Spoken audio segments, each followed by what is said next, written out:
Assalamualaikum warahmatullahi wabarakatuh.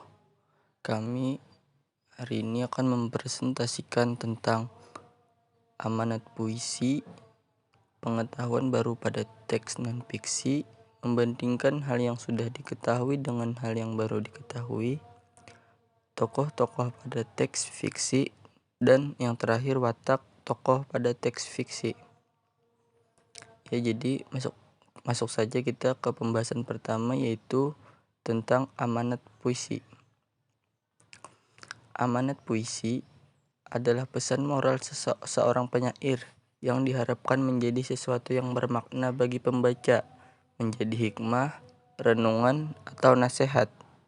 Amanat puisi biasanya mempunyai benang merah dan misi visi yang relevan dengan tema tersebut.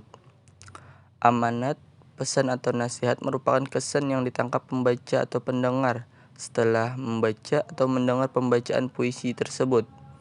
Amanat dirumuskan sendiri oleh pembaca atau pendengar, dan sikap pembaca sangat berpengaruh terhadap amanat puisi.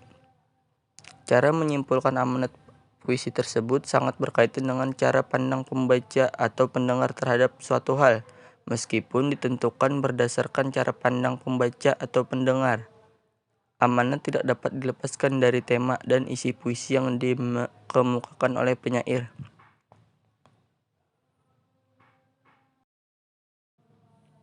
Yang kedua, ada pengetahuan baru pada teks non-fiksi. Sebelum masuk, kita harus mengetahui lebih dulu apa itu teks non-fiksi.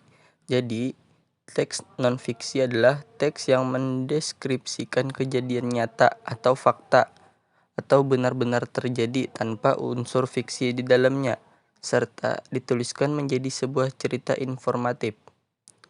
Ciri-ciri teks non-fiksi yaitu memiliki ide yang ditulis secara jelas, logis, dan secara sistematis, mengandung informasi sesuai fakta, memiliki tujuan yang jelas.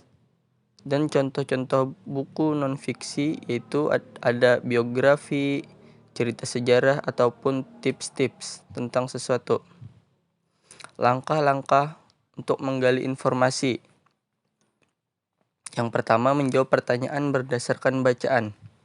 Untuk menjawab pertanyaan dengan tepat, harus memahami isi bacaan atau teks dengan cara menemukan informasi yang penting dalam bacaan atau teks tersebut.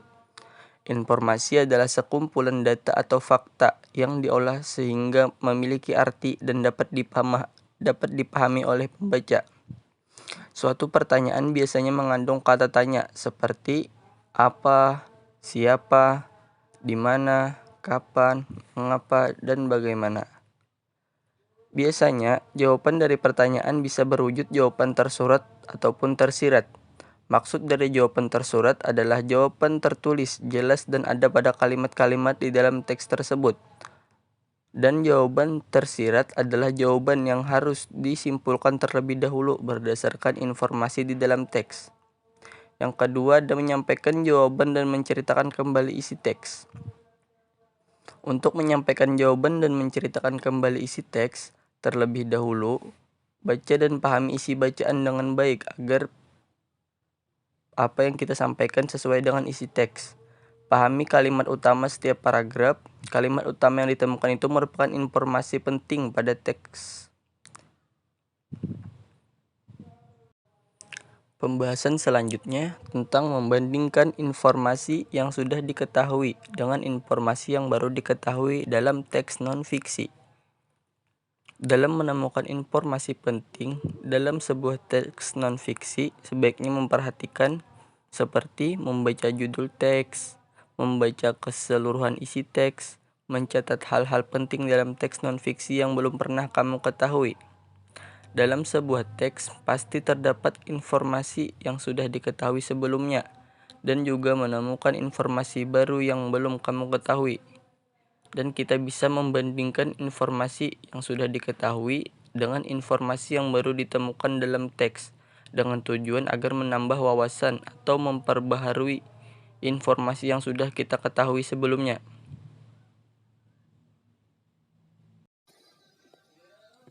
Tokoh-tokoh pada teks fiksi. Pertama-tama kita harus mengetahui dulu apa itu teks fiksi. Teks fiksi adalah sebuah karya sastra yang berisi berbagai cerita rekaan atau yang didasari oleh fantasi si penulis dan bukan berdasarkan atas kejadian nyata. Lalu tokoh sendiri memiliki arti yaitu merupakan sosok yang mengambil peran dalam sebuah cerita dan merupakan rekaan si pengarang. Tokoh-tokoh pada teks fiksi terbagi menjadi 4 macam, yaitu yang pertama ada tokoh utama. Tokoh utama adalah tokoh yang lebih diceritakan daripada tokoh lainnya. Tokoh ini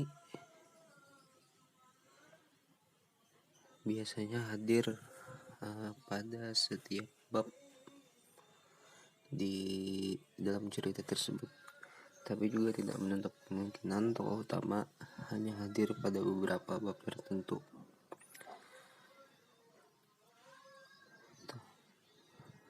Lalu lawan dari tokoh utama ada tokoh tambahan, yang mana tokoh tambahan ini adalah tokoh yang tidak terlalu dipentingkan kehadirannya. Artinya walaupun si tokoh ini dihapus, itu tidak akan mempengaruhi plot suatu cerita tersebut. Berbeda dengan tokoh utama tadi, yang mana jika kehadirannya itu dihapus, maka itu tentu akan mempengaruhi plot cerita tersebut. Lalu yang kedua ada tokoh statis dan tokoh berkembang. Tokoh statis di sini memiliki arti tokoh yang tidak mengalami perubahan perwatakan. Jadi selama sepanjang cerita itu tokoh statis tetap pada watak yang di awalnya. Berbeda dengan tokoh berkembang yang mengalami perkembangan perwatakan sesuai dengan peristiwa-peristiwa yang terjadi pada cerita tersebut. Lalu yang ketiga ada tokoh sederhana dan tokoh bulat. Tokoh sederhana ini yaitu tokoh yang hanya memiliki watak tertentu dan tak berubah sepanjang cerita. Tokoh ini juga seringkali disebut sebagai tokoh klise, karena biasanya tokoh sederhana ini memiliki peran sebagai sahabat dari tokoh protagonis, misalkan penjaga warung, penjaga sekolah, adik atau keluarga dari si tokoh protagonis, dan lain sebagainya. Lalu tokoh bulat ini memiliki artian yang lebih dalam dari tokoh sederhana, yang mana tokoh bulat ini biasanya tokoh yang kehidupan pribadinya itu banyak diungkapkan sepanjang cerita. Yang terakhir ada tokoh tipikal dan tokoh netral. Tokoh tipikal yaitu tokoh yang lebih ditonjolkan sesuatu yang bersifat mewakilinya. Tokoh ini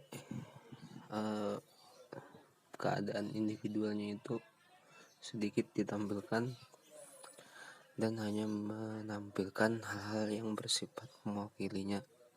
Contohnya seperti pekerjaannya, kebangsaannya, dan lain sebagainya.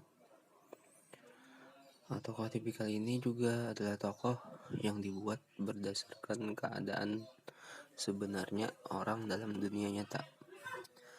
Berbeda dengan tokoh netral, tokoh ini juga bisa disebut dengan tokoh yang benar-benar fiksi. Artinya tokoh netral ini hanya ada pada cerita fiksi tersebut. tidak mencerminkan tokoh dalam kehidupan nyata.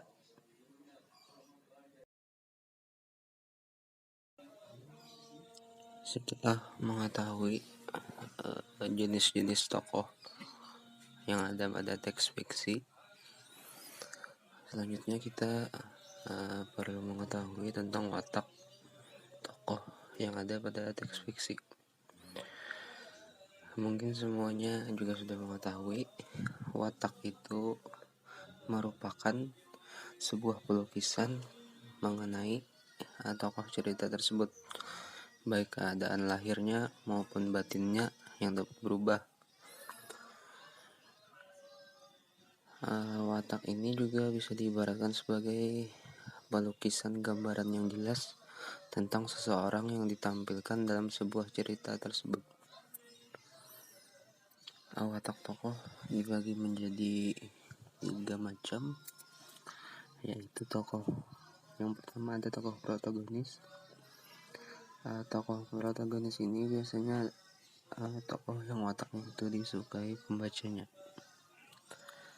karena tokoh ini memiliki perwatakan yang baik atau dalam artian positif, seperti dermawan, jujur, rendah hati, membela, pandai, mandiri, dan juga setia kawan. Lalu yang kedua ada tokoh antagonis.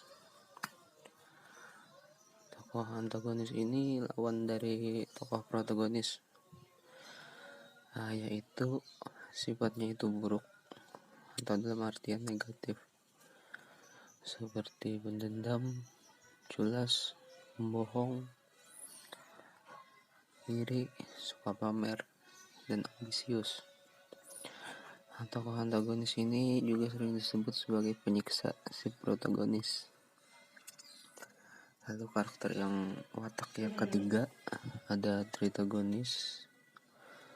Tokoh tritagonis bisa diartikan sebagai tokoh yang membantu dalam suatu cerita, baik bisa itu sebagai tokoh protagonis maupun antagonis. Tritagonis disebut juga karakter ketiga atau penengah yang menggambarkan watak yang bijaksana dan berfungsi sebagai pendamai atau jembatan atas penyelesaian konflik.